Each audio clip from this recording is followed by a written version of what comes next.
Hello YouTube! In this video I'm going to outline psychological egoism. According to psychological egoism, all people are motivated by their own self-interest. Genuine altruism is impossible. Now, clearly I am sometimes motivated to help other people.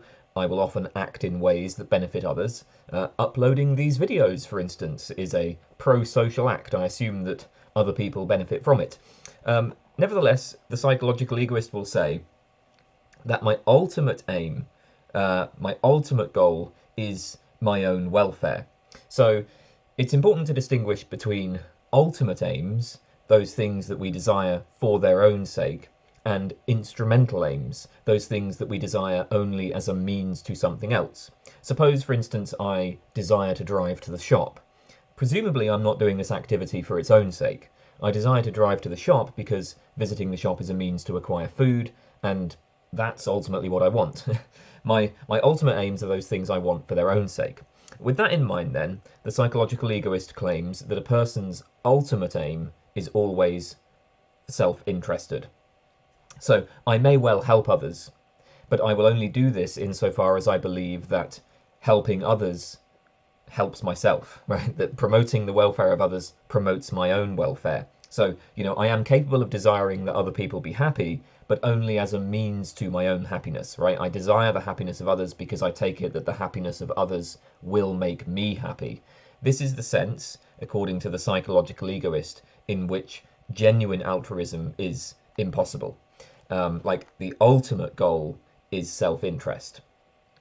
So we will examine the debate between psychological egoism and what we can call psychological pluralism. So the psychological egoist says that all of our ultimate desires are egoistic. We're always ultimately motivated by self-interest. The psychological pluralist says some of our ultimate desires are altruistic. We are sometimes ultimately motivated by concern for others, at least occasionally. There's also, I suppose, just to fill in the rest of the space here, there would also be psychological altruism, the view that all of our ultimate desires are altruistic, and we are never ultimately motivated by self-interest. I'm not aware of anyone who has defended this position, but it is a logically possible view. Additionally, we might also think that there are desires that are neither egoistic nor altruistic, but for the purposes of this video, we're going to put these complications to one side and just focus on the debate between psychological egoism and psychological pluralism.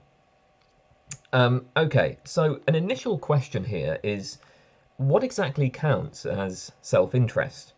Well, I act in my own self-interest if I act in ways that I perceive to be of benefit to myself, but then what counts as a benefit to myself? Different versions of psychological egoism would say different things here. Probably the most common kind of psychological egoism, the sort of standard kind of psychological egoism, would be a hedonist kind. So, according to a hedonist psychological egoist, all people are ultimately motivated by their own pleasure. So, I seek pleasure and I avoid pain, right? That's the ultimate goal, right? I want to maximize my own pleasure and minimize my own pain. On the other hand, we might say, well, maybe there are things I consider good that do not bring me pleasure. And, I recognize that they're not going to bring me pleasure, but still I might be motivated to acquire these things. So a psychological egoist wouldn't necessarily have to be a hedonist, right? I might believe that there are things that are good for me that do not bring me pleasure. The psychological egoist simply claims that all our ultimate desires are egoistic. But, you could have different conceptions of what it is for something to be in somebody's self-interest. Again, this is, we need not get into these details here. There are different theories of well-being. The key point being made by psychological egoists is that all people are ultimately looking out for their own well-being, or at least what they perceive to be in their own well-being. Now, the majority of philosophers reject psychological egoism. And in this video, we'll take a look at the case for and against the theory. Okay, there's a fairly obvious objection to psychological egoism that I guess will just immediately occur to almost anybody, which is people seem to perform all sorts of altruistic actions. People donate to charity. They build homeless shelters. They join protests even when there is a risk of imprisonment. Sometimes they risk their lives to save others. The classic case of the person running into a burning building to save somebody trapped in there. I mean, unless you are an outright psychopath, you've probably experienced feelings of sympathy and compassion. You probably occasionally give aid to others. So isn't psychological egoism refuted by the most straightforward observations of human beings? Well, here the psychological egoist can appeal to what James Rachels calls the strategy of reinterpreting motives. So the egoist can argue that what seem like altruistic actions are not, in fact, ultimately motivated by altruism. Again, we need to bear in mind the distinction between ultimate aims and instrumental aims. Whenever people appear to be performing altruistic actions, we can usually find other purely self-interested motives that would adequately account for those actions. So, if let's say I give money to charity, why did I do this? Well, perhaps it's because I wanted to raise my social status. I wanted to show to other people that I have enough money to give and that I am generous enough to give it. By giving money to charity, I signal that I am both wealthy and benevolent, and that improves my reputation within the community. Now, in principle, these sorts of stories can always be told. A person might perform altruistic actions to achieve social recognition, or to maybe they want to support certain social systems that they might one day benefit from. Or maybe they've just been taught that good deeds will be rewarded by eternity in heaven. So, certainly when we're observing others, we can't rule out that their motives are self-interested. But you might think, well, okay, maybe I can't rule that out for other people, but I can, look into my own mind and see that I am altruistic. I can know that my own motives are altruistic. But it's not quite as simple as that. I may not be consciously aware that whenever I help others, I am really concerned for my own welfare. So it could be that I have ulterior, unconscious motives that are hidden even to myself. That could be the case, right? So you can't refute psychological egoism simply by introspecting and insisting that you find plenty of altruistic desires in your mind. Introspection can be mistaken. Maybe the idea that I am an altruistic person is just a self-congratulatory, flattering story that I like to tell about myself. So, the psychological egoist can always reinterpret motives. Now, in some cases, you might think that this becomes a bit strained. I mean, the classic example is the soldier who throws herself on a grenade in order to save others. Can we really believe that she is sacrificing her life in order to benefit herself? I mean, she's going to die immediately, so surely she's not going to get any benefit out of it. Maybe you could say she believes in an afterlife where she'll be rewarded, but atheists can throw themselves on grenades as well. But actually, even in this case, I mean, a story can be told that will fit the egoist model. Perhaps the soldier aims to be remembered as a hero.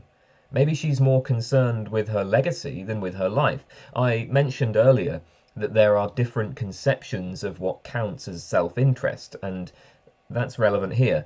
Acting in my own self-interest doesn't necessarily mean acting to extend my own life.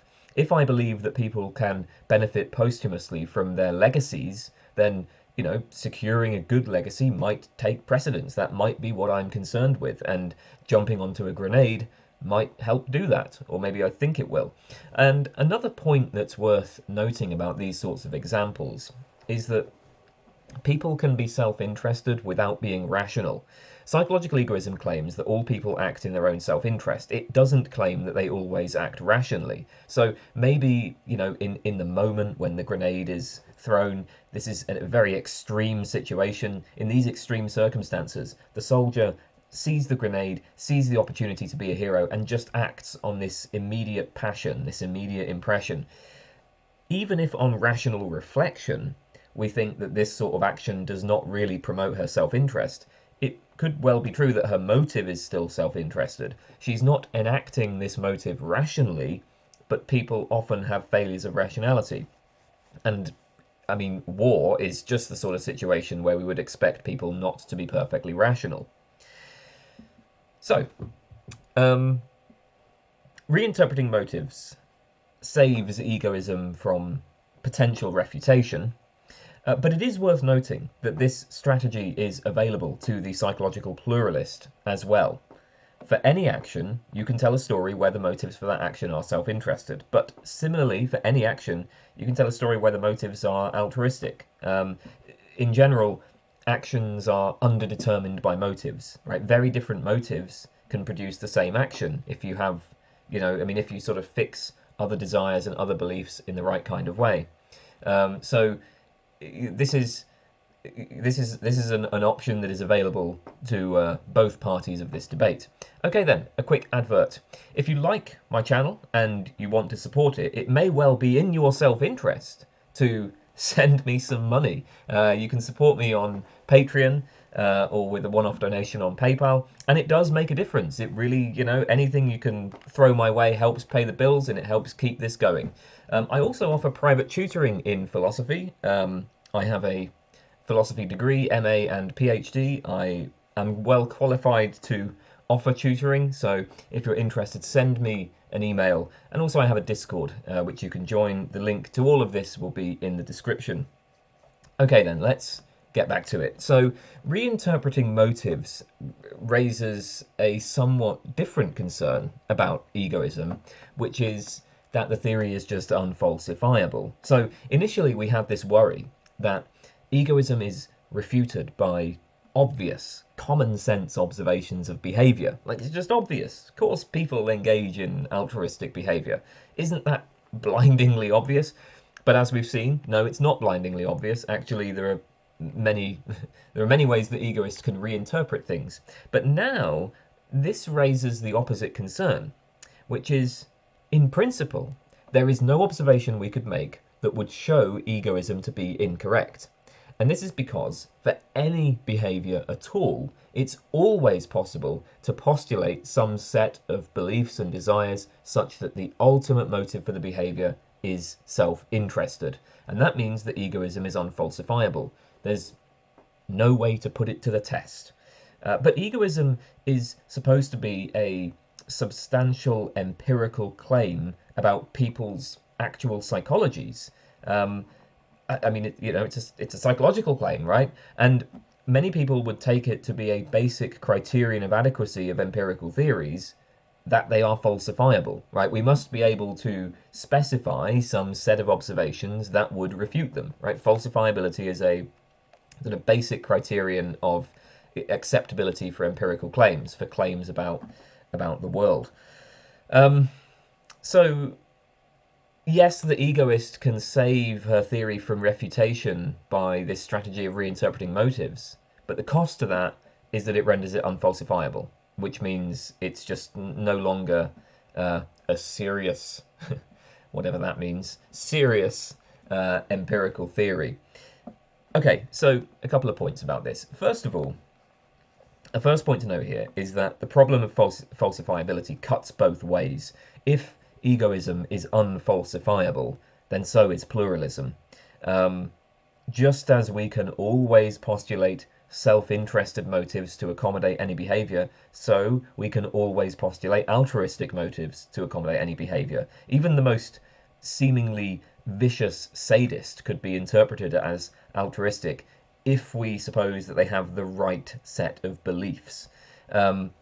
So, even like somebody who's going around murdering and torturing people, well, like maybe they have the belief that by doing this, they will be sending those people to heaven or something like that, right? So the reason for this unfalsifiability, as Elliot Sober notes in his article on psychological egoism, is that both egoism and pluralism favour a particular type of explanation. It's a general, what they're both offering is like a general approach, a general type of explanation, and from this type of explanation you can generate different specific explanations. If you refute a specific egoist explanation of behaviour, then another can be constructed in its place. So, why did I give all that money to charity? Well, maybe I wanted to improve my social status, right? That's one explanation. But then, let's say you say, no, the money was given anonymously. Okay, so what if I gave the money to charity anonymously? Well, perhaps I did it because the act of giving money to others makes me feel powerful and benevolent, right? And so on. Okay, so along the same lines, if you refute a specific altruistic explanation, another can be constructed. So we can put specific egoist explanations or specific altruist explanations to the test, but not these general approaches of egoism and altruism. So certainly egoism and altruism are both on, egoism and pluralism, rather, are both on the same playing field in this respect. But this may not really be an issue because this does seem to be the case for empirical theories in general. So falsifiability is certainly a significant significant feature of the scientific enterprise, let's say, but you have to be careful how you interpret it. So, for instance, when the orbit of Mercury was found to deviate from the predictions of Newtonian mechanics, this was not initially taken as a refutation of Newtonian mechanics. So right, like scientists could use Newtonian mechanics to predict the orbits of the planets. Everything seemed to fit, but then you got Mercury, which the precession of Mercury's perihelion was deviating by something like 43 degrees of arc every year or something like that. Now, what scientists did is they simply postulated another planet closer to the sun that would have a gravitational influence on Mercury. They called it Vulcan, right? So, they just kind of came up with this ad hoc hypothesis that saved Newtonian mechanics from refutation. When no such planet was discovered, again, the theory was, they didn't say, oh, well, Newtonian mechanics is refuted. No, they postulated, well, maybe instead of a planet, there's a large set of smaller objects, right, that has the same mass overall, but they're just too small to be seen through our telescopes. So the point is that specific Newtonian models of the solar system were refuted, but Newtonian mechanics as a general theory was not. Falsification of theories is often more complex than just making a failed prediction, because failed predictions can be accommodated in many ways.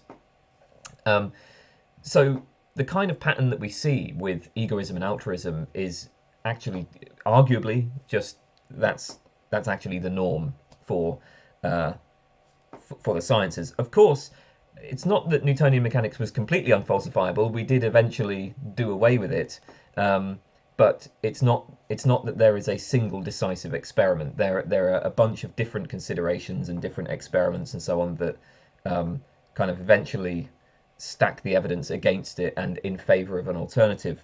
And we may well see that there are other arguments that might bear on the plausibility of egoism or altruism.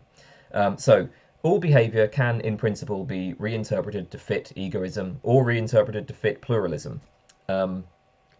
But again, there may well be other arguments that bear on the plausibility of these theories. So let's turn to some of these other arguments. So yeah, we've addressed the two main initial objections to psychological egoism, and I suppose this shows that egoism can't simply be dismissed. But is there any positive reason for thinking that it is true? Well, perhaps the most common argument for psychological egoism is the desire ownership argument, or as James Rachels calls it, he calls it the argument from we always do what we most want to do. So I always do what I most want to do, no matter what action I perform, and no matter what I take my reasons to be for performing that action. This action will be motivated by my own desires. I can only ever act in such a way as to satisfy my own desires. I always do what I most want to do. So if I run into a burning building in order to save another person trapped inside, the very fact that this is what I have voluntarily chosen to do, that shows that at least of the possible actions that I considered, this was the action I most desired. So there was no genuine sacrifice on my part. I was doing what I most wanted. Now, obviously, people can perform actions that they dislike, right? Like you might say, I don't like going to work. I hate going to work, right? But I do it anyway because I have to make money.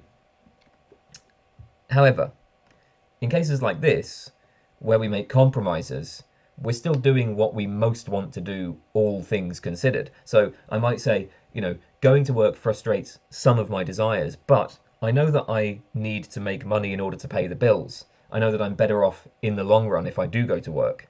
So going to work is what I most want to do, all things considered, of the actions that are actually available to me. I mean, sure, someone can say, like, God, I hate my job, I hate going to work.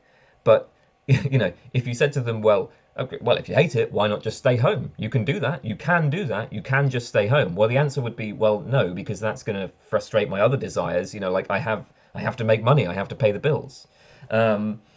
So yeah, the conclusion is that any action you take is just going to be an action that follows from your own desires. You're doing what you most want to do, and therefore there's not really a sacrifice. So the primary objection to this argument is that it rests on a misunderstanding about desire. So the pluralist will say this misunderstands what's going on with desire. So let's suppose it's true that people always act on their desires. We might question that, but let's just grant that for the sake of argument. Well, the pluralist will say we can have altruistic desires. Whether or not a desire is altruistic depends on the object of the desire. It depends on what it is that I desire. So compare two cases. Let's say in one case, right, Verity gives money to charity because she has this ultimate desire to improve her social standing, and she thinks that giving money to charity will do that. Well, then we would say that Verity's desire is self-interested. On the other hand, suppose that Sydney gives money to charity because he has the ultimate desire just to help other people. Sydney sees other people suffering, and then in response to that, he just forms this goal of alleviating that suffering, and that's it, and there's nothing more to it. He just wants to alleviate the suffering. Well, Sydney's desire is altruistic. Now, both Verity and Sydney will act on their own desires, but their desires are directed at different things, right? Verity's desire is kind of directed at herself, right? She's aiming to promote her own welfare. Sydney's desire is directed at other people. He's aiming to promote their welfare. So the argument would be, the mere fact that I can only act on my own desires, that does not entail that the object of all those desires is my own self-interest. So the fact that a desire belongs to me, the fact that it is my desire, does not entail that I am the object of the desire. It's my desire, but, the object of that desire could be other people's welfare. And I think it seems pretty plausible that there is a distinction between different types of desires here. So some of my desires are directed towards myself, but plausibly some of my desires are directed towards other people's welfare. And we would mark this distinction by saying the former desires are self-interested and the latter desires are altruistic. Having the ultimate desire that other people are well off is simply what it is to be altruistic. That's what altruism consists in. And if I do happen to have the ultimate desire that other people be well off, I don't in any way contradict that desire if I then try to satisfy it, if I then try to act on it. So yeah, I mean, the pluralist will say, well, look, there's a distinction between self-interested desires and altruistic desires. If you have the ultimate desire for other people's welfare, that just is an altruistic desire, and obviously, there's nothing in conflict with that desire by then trying to act on that desire. So if this is right, then the question that's relevant to psychological egoism is, it's not, can I fail to act on my own desires? Rather, the question is, can I have the ultimate desire for other people's welfare, right? Is it possible to have the ultimate desire for other people's welfare? So that would be the way of framing the question. Of course, the psychological egoist will say no, and at this point, the psychological egoist can appeal to a similar argument. So, to defend the claim that no, we never really do have the ultimate desire for other people's welfare, and this is what we can call the argument from pleasure. All right, so do people ever have an ultimate desire to help other people?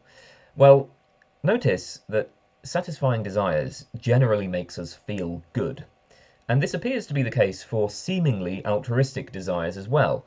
Even if I don't receive any material benefit, when I perform seemingly altruistic actions, that makes me feel good, whereas selfish, cruel actions often make me feel bad. So running into a burning building and saving the person trapped inside will give me very strong positive feelings.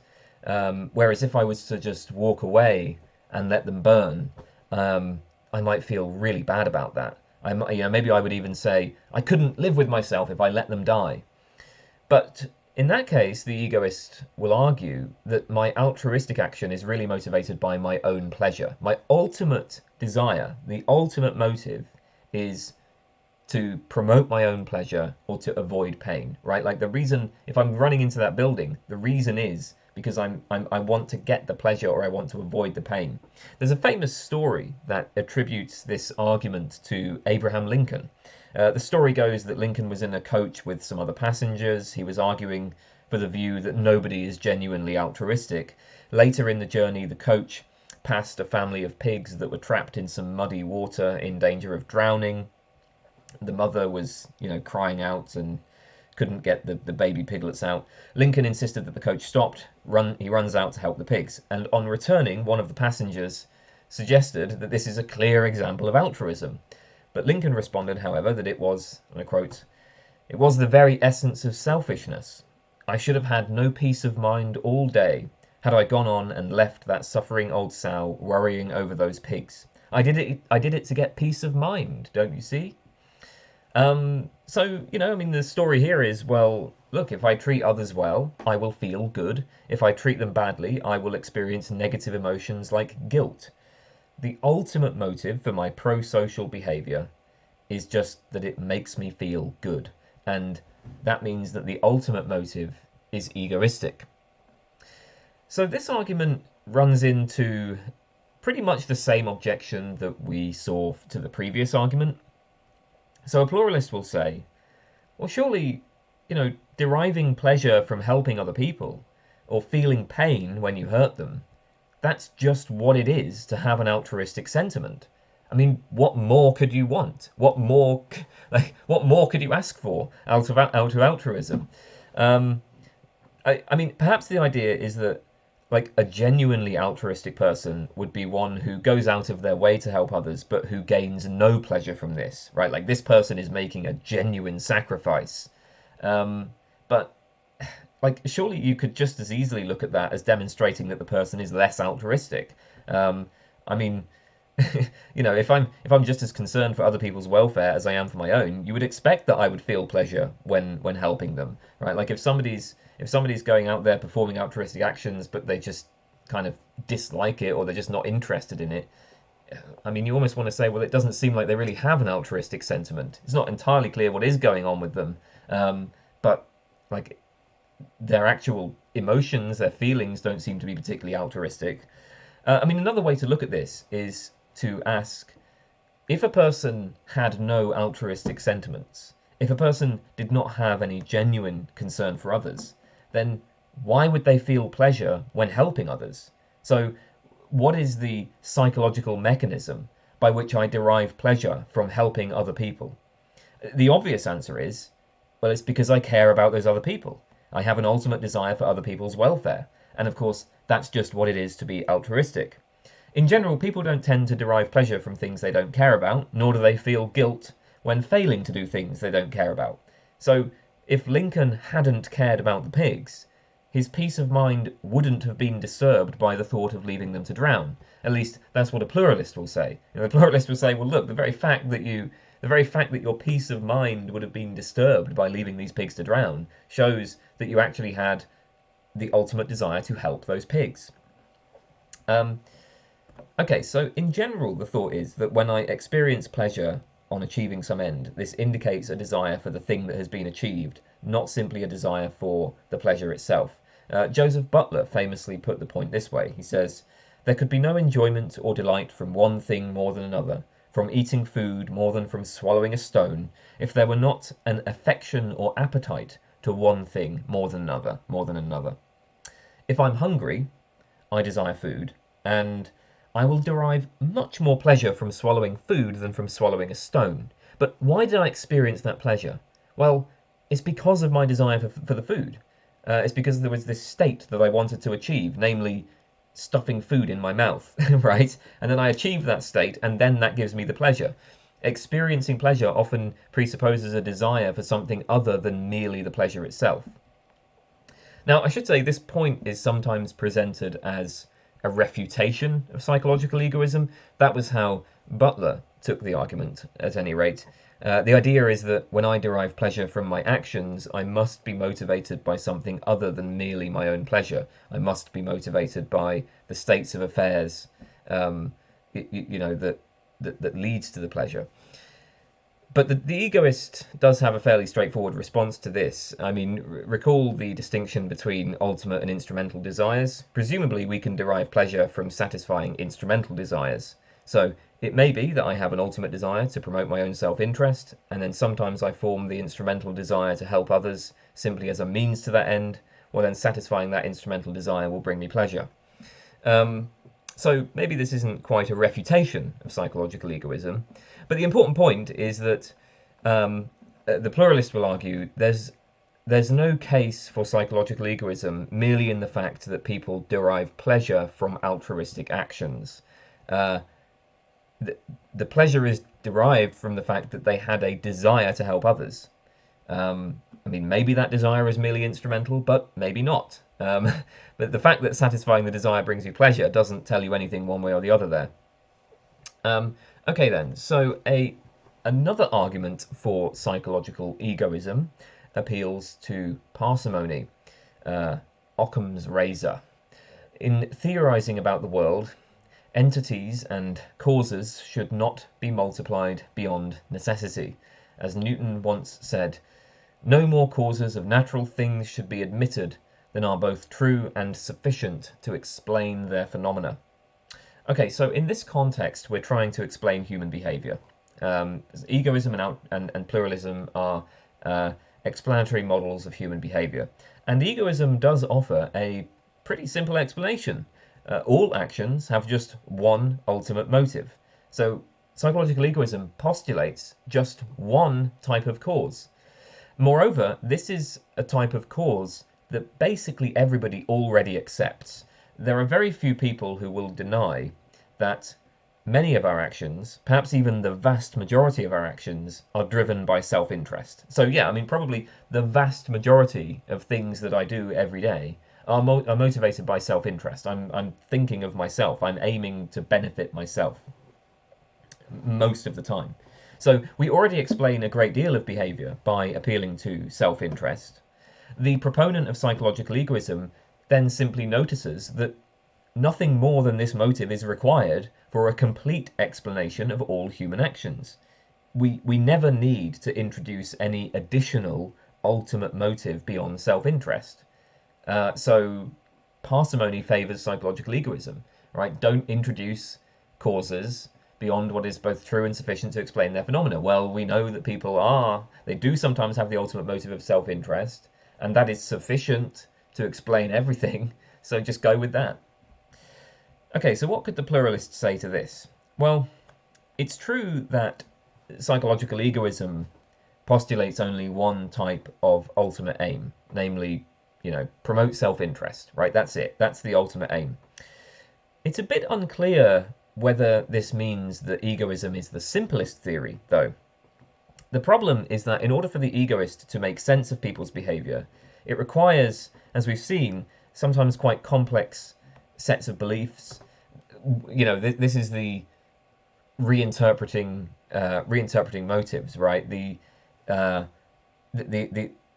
motivational structure that is postulated by psychological egoism sometimes requires a fairly complex set of calculations to take place, or it requires complex sets of causes every time somebody does something to help someone else. So let's say Delia is moved to help somebody in pain. The motivational structure that's postulated by the psychological pluralist can be pretty straightforward here. So Delia sees the person in pain, she cares about their welfare, so she feels bad for them, and that motivates her to help them. Simple. For the psychological egoist, by contrast, she will only be motivated to help after weighing up various costs and benefits to herself. I mean, in particular, whereas the pluralist can say she simply desires to help the person in pain, the egoist has to postulate an extra causal belief, namely the belief, I will receive some personal benefit from helping this person. So, yes, the egoist postulates fewer ultimate desires, but there's a sort of greater number of these intermediary causal beliefs for any action that seemingly involves helping others or that helps others. There will always be this intermediary causal belief specifying how this action will be of personal benefit. So already right there, you can see that there are complications for the egoist theory. So the pluralist has a larger set of ultimate desires, but sometimes with a simpler route from the desire to the behaviour. The egoist has one ultimate desire with a more complex route to the behaviour. Which of these is the simplest theory, all things considered? I mean, it's hard to say, right? Or so the pluralist will suggest. Elliot Sober presents an evolutionary argument against egoism that leverages these more unparsimonious aspects of the egoist's explanation of behaviour. So Sober focuses on one of the most prominent types of apparently altruistic behaviour. Human beings take care of their children, and they seem to be very strongly concerned with the welfare of their children. Parental care is vastly greater in humans than in most other species, and presumably this is a result of selective pressure for parental care. One's children share 50% of one's genes, and children require a great deal of support. Human children, at least, require a great deal of support. So providing care to one's children enhances fitness. I mean, certainly if a person was not inclined to provide parental care, they would be unlikely to leave surviving offspring. Their genes would be unlikely to replicate. So there's pretty strong selective pressure for parental care among human beings, right, given the way that human beings develop. Okay, if that's right, then some mechanism must have evolved that disposes humans to produce this behaviour. The question is, what mechanism for disposing us to provide parental care is likely to have evolved? The egoist and the pluralist give different answers to this question. So an egoist mechanism always involves an ultimate desire for self-interest. The egoist postulates the psychological disposition of provide parental care if and only if doing so will advance one's self-interest, or if it maximizes one's pleasure and minimizes one's pain, whatever. The egoist mechanism must be mediated by beliefs. An organism with this mechanism will only provide parental care if it also believes that helping its children will promote its own welfare. So it needs something like this. It needs the ultimate desire for pleasure, plus the belief that providing parental care will produce the most pleasure, and then that will lead to the instrumental desire to provide parental care. So the mechanism postulated by the egoist combines EP with some set of beliefs, so that the parent will believe that providing care is in their own self-interest. A pluralist, by contrast, can hold that evolution has furnished us with the ultimate desire to take care of our children. So it's just, we'll call it PP, pluralist parental care, right? Provide parental care for its own sake. Providing parental care is an ultimate desire. So let's consider these mechanisms in action. Sober gives the following example. So let's say that Delia is told that her child has just fallen through the ice on a lake. Sober gives this nice little diagram showing the two mechanisms. So we have the fact that Delia's child is in danger, right? The child needs help.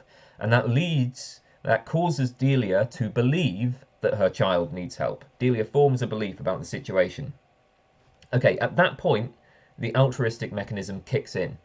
Uh, Delia has an ultimate desire for her child's welfare. So as soon as she recognizes that the child's in danger, she springs into action, and then that produces the behavior. The egoist mechanism, by contrast, is silent at this point, doesn't do anything at this point. What's additionally required is that Delia maybe form the belief that helping her child will help her. In Sober's example, perhaps Delia experiences anxiety and fear, and she believes that these negative feelings will continue unless her child is saved. And at that point, the egoist mechanism kicks in and produces the helping behavior. Notice actually, Sober's example grants to the egoist that the negative feelings prompted by the suffering of the child are not simply what altruism consists in, as discussed earlier in the argument from pleasure. So, like, even if you accept the egoist's claim that, like, being motivated by so the egoist claim that feeling good on helping others, even if you accept that that actually is egoist rather than altruistic, Sober's argument is still going to raise trouble for the egoist, because on Sober's model, right, the altruistic. So the point is that the altruistic mechanism kicks in as soon as the parent just holds the belief that the child needs help. At that point, the altruistic mechanism kicks in, produces the behavior, whereas the egoistic mechanism needs something else. It needs the parent to feel anxiety and to believe that the anxiety will continue, or something like that. Now, it seems pretty clear that in this situation, the altruistic mechanism is going to be more reliable than the egoist mechanism. The altruistic mechanism does not involve as many steps, it doesn't involve as many psychological states, so there are fewer places where the altruistic mechanism can fail. In fact, a pluralistic mechanism, which involves both the altruistic and the egoistic mechanisms, would be more reliable still. So we could suppose that parents have both the ultimate desire for the welfare of their children and the ultimate desire for their own welfare, plus the belief that providing care for their children will promote their own welfare. Like, in that case, if for some reason the altruistic mechanism failed to, go off properly, then there's still the egoistic mechanism to back it up. But in any case, what Sober would say is, well, look, the altruistic mechanism only needs the belief that my child is in danger. That's it, right? As soon as you have that belief, the mechanism is activated and you act. Whereas the egoistic mechanism, it requires you to hold the belief that your child is in danger, and then it requires something else. So it's going to be less effective. And like, selection is going to favour the more effective mechanism, or at least other things being equal, it will. There may be some independent reason to think that an altruistic mechanism could not have been selected. So even though the altruistic mechanism is more reliable, there might still be some problem with it. So what could this problem be? Well, one option would be to say maybe an altruistic mechanism just isn't possible. So it wasn't even available to selection. Maybe it's not biologically possible given the way that our brains are structured for us to have altruistic mechanisms. I mean, we might think that in principle it would enhance the fitness of prey animals if they could, create portals and teleport through the portals, or if they could, grow wheels and motors rather than legs. But of course, these kinds of things just aren't available to large mammals.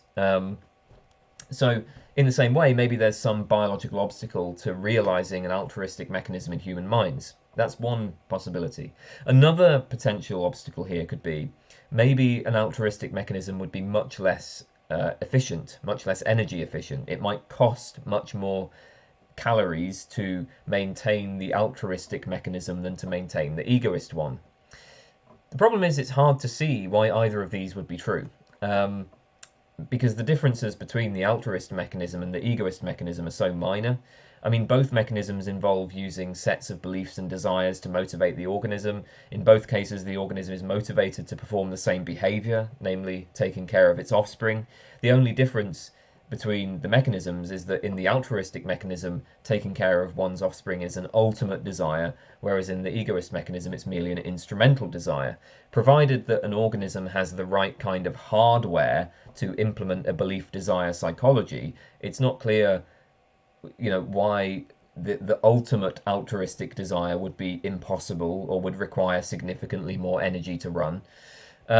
So Sober concludes that psychological pluralism is much more likely than psychological egoism. When we think about the fact that humans evolved, when we think about selective pressures on humans, we should, it's more probable that we were saddled with altruistic mechanisms for some cases, in some contexts. So at least when it comes to things like providing care for one's children, it's probably not egoistic.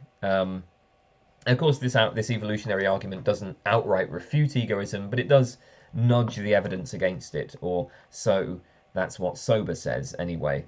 And I think that's the end of that video. Yes, it is. That's the end of that. So thank you for watching. Hope you found that interesting. And yeah, I will see you all next time. Goodbye, everybody.